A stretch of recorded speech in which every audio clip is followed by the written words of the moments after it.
तर इकडे मुंबईतली बातमी आहे। मुंबईतील जनजीवन हे सुरळीत आहे। पावसाची स्थिती सामान्य आहे। मध्य रेल्वेची वाहतूक दररोज प्रमाणे 10 ते 15 मिनिटं उशिरानं सुरू आहे आणि पश्चिम रेल्वेची लोकल वाहतूक 5 मिनिटं उशिरानं सुरू आहे। तर हार्बर मार्गावरून लोकल वाहतूक ही सुरळीत सुरू आहे।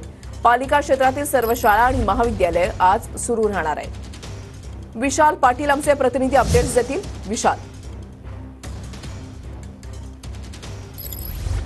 नक्कीच वृषाली, खरं तर रात्रीपासून पावसानं विश्रांती घेतली, त्यामुळे सकाळच्या सत्रातही मुंबईत पाऊस जो आहे हा पडलेला नाहीये। मुंबई शहरासह मुंबई उपनगरात पावसानं विश्रांती घेतलेल्या सकाळपासूनच काहीसे मुंबईकर जे आहेत हे रिलॅक्स मोडमध्ये आपल्याला पाहायला मिळत आहेत, कारण का सकाळच्या सत्रात ज्या पद्धतीनं मुंबईत पाऊस व्हायचा त्यामुळे अनेक लोक जे आहेत हे घराबाहेर पडायचे नाहीत। मात्र आज मुंबईत काहीसं वेगळे चित्र जे आहे हे आपल्याला पाहायला मिळत आहे। मध्य रेल्वेवरती काहीसा परिणाम जो आहे हा झालेला आहे, कारण का रोजप्रमाणे मध्य रेल्वे जी आहे ही उशिरानं धावताना आपल्याला पाहायला मिळते। तर आज मुंबई शहराला समुद्र किनाऱ्यावरती न जाण्याचे निर्देश जे आहे ते प्रशासनाकडे देण्यात आलेले आहेत, कारण का हायटाईड जी आहे ही 3:47 आहे। जवळपास 4 मीटरपेक्षा अधिक लाटा ज्या आहेत ह्या उसळणार आहेत, त्यामुळे मुंबईकरांनी समुद्र किनाऱ्यावरती जाऊ नये अशा पद्धतीचं आवाहन जे आहे हे केलं जात आहे। दुसरीकडे जर आता आपण पाहायला गेलं तर रस्ते वाहतूक जी असेल मुंबईची ही सुद्धा आता सुरळीत आहे। काहीसा परिणाम जो आहे हा रेल्वे वाहतुकीवरती आपल्याला पाहायला मिळतोय। मात्र एकंदरीत जर ज्या पद्धतीनं पावसानं मुंबईत विश्रांती घेतली त्यामुळे मुंबईकरांचं जनजीवन जे हे सुरळीत सुरू आहे। वृषाली, नक्कीच धन्यवाद विशाल दिलेल्या सविस्तर माहितीसाठी।